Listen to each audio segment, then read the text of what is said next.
നമസ്കാരം. എല്ലാവരും ടീച്ചറെ കാണാനായിട്ട് ഓടി വന്നു അല്ലേ? ഇന്ന് നമ്മുടെ happy day with Suja R Mohan സീരീസിൻ്റെ ഡേ 32 ആണ്. 32 ദിവസം നമ്മൾ ഒരുമിച്ച് അല്ലേ, 365 ഡേയ്സ് ട്രാൻസ്ഫർമേഷൻ ജേണിയാണ് നമ്മൾ ഒരുമിച്ച് മുന്നോട്ടേക്ക് പോയിക്കൊണ്ടിരിക്കുകയാണ്. പലരും ചോദിക്കാറുണ്ട്, ടീച്ചർമാർ സുഖമായിട്ടിരിക്കുന്നു, സന്തോഷമായിട്ടിരിക്കുന്നു, അടിപൊളിയായിട്ടിരിക്കുന്നു മക്കളെ. എന്നോട് ആരെങ്കിലും ചോദിച്ചാൽ ഹാപ്പി ആയിട്ടിരിക്കുന്നു, ഞാൻ പറയും I am celebrating my life. ഞാൻ നല്ല സൂപ്പറായിട്ടിരിക്കുന്നു, സന്തോഷമായിട്ടിരിക്കുന്നു. സന്തോഷമായിരിക്കുന്നു എന്ന് വെച്ച് ലൈഫിൽ പ്രശ്നങ്ങളില്ല എന്നുള്ളതല്ല അർത്ഥം. ഇന്ന് ഞാൻ നിങ്ങൾക്ക് പറഞ്ഞു തരാൻ പോകുന്നത് setbacks are the stepping stones to success എന്നുള്ളതാണ്. അതായത് ലൈഫിലൊരു സെറ്റ് ബാക്ക് വരുന്ന സമയത്ത്, ലൈഫിലൊരു പ്രശ്നം വരുന്ന സമയത്ത് പലരും ചിന്തിക്കുക, മടുത്തു, എന്തോ നരകതുല്യമായ ജീവിതമാണ്, ബാക്കി എല്ലാവർക്കും നല്ല ലൈഫ്. നമ്മൾ ഓരോരുത്തരായിട്ട് കമ്പാരിസൺ ചെയ്യും. എൻ്റെ അനുജത്തിക്ക് നല്ല ലൈഫാണ്, എൻ്റെ ബ്രദറിന് നല്ല ലൈഫാണ്, എൻ്റെ ബന്ധുക്കൾക്കൊക്കെ നല്ല ലൈഫാണ്, എനിക്ക് മാത്രം ഒരു മോശം ലൈഫ്. എന്തിനാ എനിക്ക് ഇങ്ങനൊരു ജീവിതം? ചിലർ മടുത്തു, മതിയാക്കാമെന്നൊക്കെ ചിന്തിച്ച് ഭൂമിയിൽ നിന്ന് തന്നെ കടന്നു പോകാമെന്നൊക്കെ ചിന്തിക്കുന്ന മനുഷ്യരുണ്ട്. ഈ ലൈഫിൽ പ്രശ്നങ്ങൾ വരുന്നത് എന്തിനാ? പ്രശ്നങ്ങൾ വരുമ്പോൾ നമുക്ക് രണ്ട് രീതിയിൽ ചിന്തിക്കാം. ഒന്നുകിൽ വളരാം, അല്ലെങ്കിൽ തളരാം. ഇത് നിങ്ങളുടെ ചോയ്സാണ്, ഏത് തീരുമാനം എടുക്കണം എന്നുള്ളത്, വളരണോ അതോ തളരണോ എന്നുള്ളത്. ഞാൻ ലൈഫിൽ പലരും പറയാറുണ്ട്, ടീച്ചറമ്മയ്ക്ക് എങ്ങനെ എപ്പോഴും എനർജറ്റിക് ആയിട്ടിരിക്കാൻ പറ്റുന്നത്, മുന്നോട്ട് എങ്ങനെ ഹാപ്പി ആയിട്ട് പോകാൻ പറ്റുന്ന, പരീക്ഷണങ്ങളൊന്നുമില്ലേ ലൈഫിൽ, പ്രശ്നങ്ങളൊന്നുമില്ല, ഇഷ്ടം പോലെ ഉണ്ട്, ഘോഷയാത്ര പോലെ അതൊക്കെ ഉണ്ട്.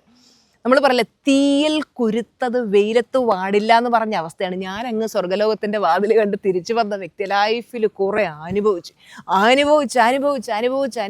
അവസാനം നമ്മൾ ചിന്തിക്കത്തില്ലേ, മേലെ ആകാശം താഴെ ഭൂമി, വരുന്നിടത്ത് വെച്ച് കാണാം, ഹാപ്പി ആയിട്ട് മുന്നോട്ട് പോകുക എന്നുള്ളത്. അവൻ ഞാൻ എൻ്റെ ലൈഫിൽ എടുത്തൊരു ഡിസിഷനാണ്. എന്ത് വന്നാലും, സാഹചര്യങ്ങൾ വന്നാലും ഇങ്ങനെ തളർന്ന് പുറകോട്ട് പോകാതെ ധൈര്യമായിട്ട് മുന്നോട്ട് പോവുക. ഈ സാഹചര്യങ്ങളൊക്കെ നമ്മളെ വളർത്താൻ വേണ്ടിയിട്ട്, തളർത്താൻ വേണ്ടിയിട്ടല്ലെന്ന് മനസ്സിലാക്കുക. എല്ലാവർക്കും പരീക്ഷണം ഉണ്ടാവും. ചിലപ്പോൾ നിങ്ങൾക്ക് ലൈഫിൽ എന്തെങ്കിലും ഒരു പ്രശ്നം വരും, നിങ്ങൾ ചെയ്യാത്ത തെറ്റിൻ്റെ പേരിൽ ചിലപ്പോൾ ആരെങ്കിലും നിങ്ങളെ ക്രൂശിക്കാൻ, നിങ്ങളെ വിമർശിക്കാൻ, വേദനിപ്പിക്കാൻ, വിഷമിപ്പിക്കാൻ ഒക്കെ ഉണ്ടാവും. ഉടനെ അങ്ങ് മനസ്സിനെ തളർത്താതെ, ആളുകൾ പറയുന്നത് കേട്ട് മനസ്സിനെ തളർത്താതെ മനസ്സിനെ ശക്തിപ്പെടുത്തുക. നല്ല മെൻ്റൽ ടഫ്നെസ് വേണം നമുക്ക്, മനക്കട്ടി വേണം മക്കളെ. അല്ലാതെ ആരെങ്കിലും എന്തെങ്കിലും പറഞ്ഞാൽ അയ്യോ പൊത്തോന്നും പറഞ്ഞ് കരയുന്നവനെ ആർക്കും ഇഷ്ടമല്ല. സത്യം, 4-5 ദിവസമൊക്കെ അവർ നമ്മുടെ കണ്ണീര് കാണും, പിന്നെ ആൾക്കാർക്ക് നമ്മളെ മടുത്തു തുടങ്ങും, അവരിട്ടേച്ചു പോകും. ഞാൻ കുറേ കരഞ്ഞ് പിന്നെ മടുത്തിട്ട് ഞാൻ വിചാരിച്ചു ഇനിയിപ്പോൾ കരയാൻ വയ്യ, എപ്പോഴും സന്തോഷമായിരിക്കാം. അങ്ങനെ സന്തോഷമായിരിക്കാൻ തുടങ്ങിയപ്പോൾ ലൈഫിൽ അത്ഭുതങ്ങൾ സംഭവിക്കാൻ തുടങ്ങി. ഈ വീഡിയോ കാണുന്ന വ്യക്തിയോടാണ് ടീച്ചറമ്മ പറയുന്നത്, നമ്മുടെ ലൈഫ് എന്ന് പറഞ്ഞാൽ ഇങ്ങനെ റെഡ് കാർപ്പറ്റ് വിരിച്ച് ഈസി പാത്തൊന്നും, ലൈഫിൽ പ്രശ്നങ്ങൾ വരും, പല പ്രശ്നങ്ങളും വരും, പല കാര്യങ്ങളും നമ്മൾ ഫേസ് ചെയ്യേണ്ടതായിട്ട് വരും. ഒരിക്കലും പ്രതീക്ഷിക്കാതെ അൺഎക്സ്പെക്റ്റഡ് ആയിട്ടുള്ള ചില കാര്യങ്ങളൊക്കെ പെട്ടെന്ന് വരും. അപ്പോഴൊക്കെ ടീച്ചർമാർ പറഞ്ഞ കാര്യം നിങ്ങൾ മനസ്സിൽ ഓർക്കുക. ഇതൊക്കെയും വരുന്നത്, അതായത് ഇപ്പം നമുക്ക് തോന്നും ഇങ്ങനെയൊക്കെയുള്ള പ്രശ്നങ്ങൾ വന്നല്ലോ, എനിക്ക് മുന്നോട്ട് പോകാൻ പറ്റുന്നില്ലല്ലോ എന്നൊക്കെ തോന്നും. പക്ഷെ അതൊക്കെ നമ്മൾ തരണം ചെയ്ത് മുന്നോട്ട് പോയി കഴിയുമ്പോൾ ഇതൊക്കെ ഇത്രയേ ഉള്ളായിരുന്നു അല്ലേ. നമ്മൾ കണ്ടില്ലേ, ലൈഫിൽ പണ്ടൊക്കെ നമ്മൾ ഭയങ്കര വലിയ പ്രശ്നമൊന്നും പറഞ്ഞെടുത്ത് തലേച്ച് വന്നിട്ട് നടന്ന പ്രശ്നങ്ങളൊക്കെ ഇന്ന് ആലോചിക്കുമ്പോൾ നമുക്ക് ചിരി വരില്ല. അന്നൊക്കെ ആ ചെറിയ കാര്യത്തിന് വേണ്ടി ഞാൻ എത്ര വിഷമിച്ചു, എത്ര കരഞ്ഞു.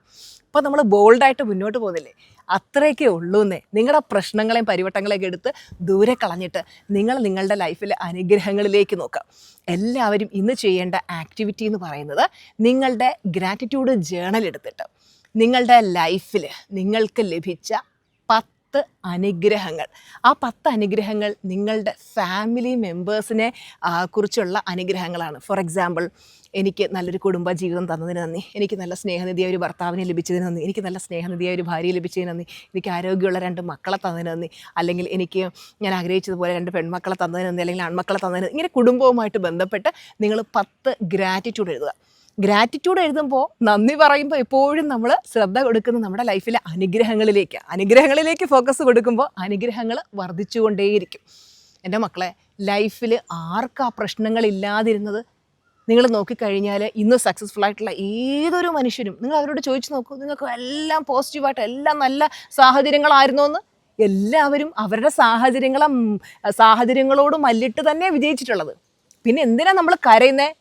എന്തിനാ വിഷമിക്കുന്നേ? ചാടി എഴുന്നേക്ക്. എഴുന്നേറ്റിട്ട് പ്രശ്നങ്ങളൊക്കെ എടുത്ത് ദൂരെ കളഞ്ഞിട്ട് ഇന്ന് ചെയ്യാനുള്ള കാര്യങ്ങളെല്ലാം ടു ഡു ലിസ്റ്റിൽ എഴുതി വെച്ച് ആക്റ്റീവ് ആൻഡ് എനർജറ്റിക് ആയിട്ട് ചെയ്യും. അപ്പോൾ നാളത്തെ വീഡിയോയിൽ കാണാം. Bye bye, love you.